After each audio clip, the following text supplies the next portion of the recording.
రైతు సోదరులకి నమస్కారం అండి. ఈరోజు డేట్ వచ్చేసి మార్చి 5వ తారీఖు 2026. ఒక్కసారి ఈ మిరప తోట చూడండి. మనకు చెట్లు కాసి ఏ విధంగా వరిగిపోయినాయి అనేది చూపిస్తాను. ఒకటే చెట్టు కాదు, అన్ని చెట్లు చూపిస్తాను. ఒకసారి ఈ తోట మనకు ఈ మార్చి 5 వరకు కూడా ఇంత క్రాప్ సెట్ అయినా కూడా మనకు పైన ఆ గ్రోతింగ్ కానివ్వండి, ఆ ఫ్లవరింగ్ కానివ్వండి ఏ విధంగా ఉంది. సో ఈ మార్చి నెల వరకు కూడా ఈ విధంగా కాయడానికి ఈ సీడ్ యొక్క గొప్పతనం ఏంటిది అనేది మనం తెలుసుకుందాము. ఒకసారి మీరు ఈ తోట ఏ విధంగా కాసిందనేది చూడవచ్చు. మీరు ఏ చెట్టు చూసినా కానీ అంతే ఉందండి. విపరీతంగా గుత్తులుగా దగ్గర గనుపులతోటి బాగా కాసింది. చూడొచ్చు మీరు. చూపిస్తాను వరుసగా అన్ని చెట్లు చూపిస్తాను. చూడండి, మనకు పైన పచ్చికాయలు కానివ్వండి, కింద రెడ్ కాయలు కానివ్వండి. సో ఏ విధంగా కాస్తుంది అనేది చూడవచ్చు మీరు.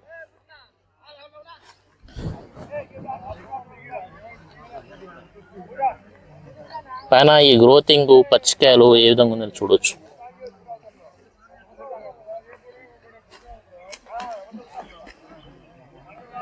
చూస్తున్నారు కదా, ఈ ఒకటే కొమ్మ మొత్తం కాసి వరిగిపోయింది. పైన గ్రోతింగ్ కూడా బాగుంది, ఫ్లవరింగ్ కూడా చాలా బాగుంది, క్రాప్ సెట్టింగ్ బాగుంది, మనకు కాయ సైజ్ బాగుంది, ఇందులో తాలు శాతం అనేది లేదు.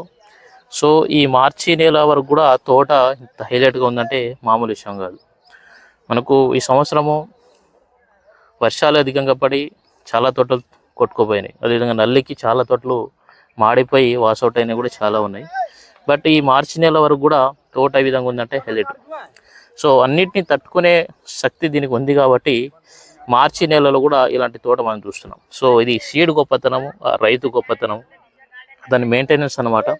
సో ఆ విధంగా రావడానికి గల కారణం ఏంటిది? ఈ విధంగా కాసే విత్తనం కనుక ప్రతి ఒక్క రైతు వేసుకుంటే ఖచ్చితంగా మీకు నష్టం అనేది ఉండదండి. ఖచ్చితంగా మీకు మంచి దిగుబడి, రైతుకి మంచి దిగుబడి తెచ్చే విత్తనం అని చెప్పొచ్చు. ఇది ఈ టైం వరకు కూడా ఇంత కాస్తుందంటే హైలైట్. అన్నిటిని తట్టుకొని ఈ మార్చి నెల వరకు కూడా మనకు ఈ విధంగా కాస్తుందంటే చిన్న విషయం కాదు ఇది. చూస్తున్నారు కదా, ఏ చెట్టు చూసినా పైన గ్రోతింగ్ బాగుంది, కింద ఇంత క్రాప్ సెట్ అయినా కానీ పైన గ్రోతింగ్ ఎక్కడ తగ్గలేదు. చూస్తున్నారు కదా, మొత్తం కింద వరిగిపోయినాయి చెట్లు, కాసి మొత్తం కింద వరిగిపోయినాయి.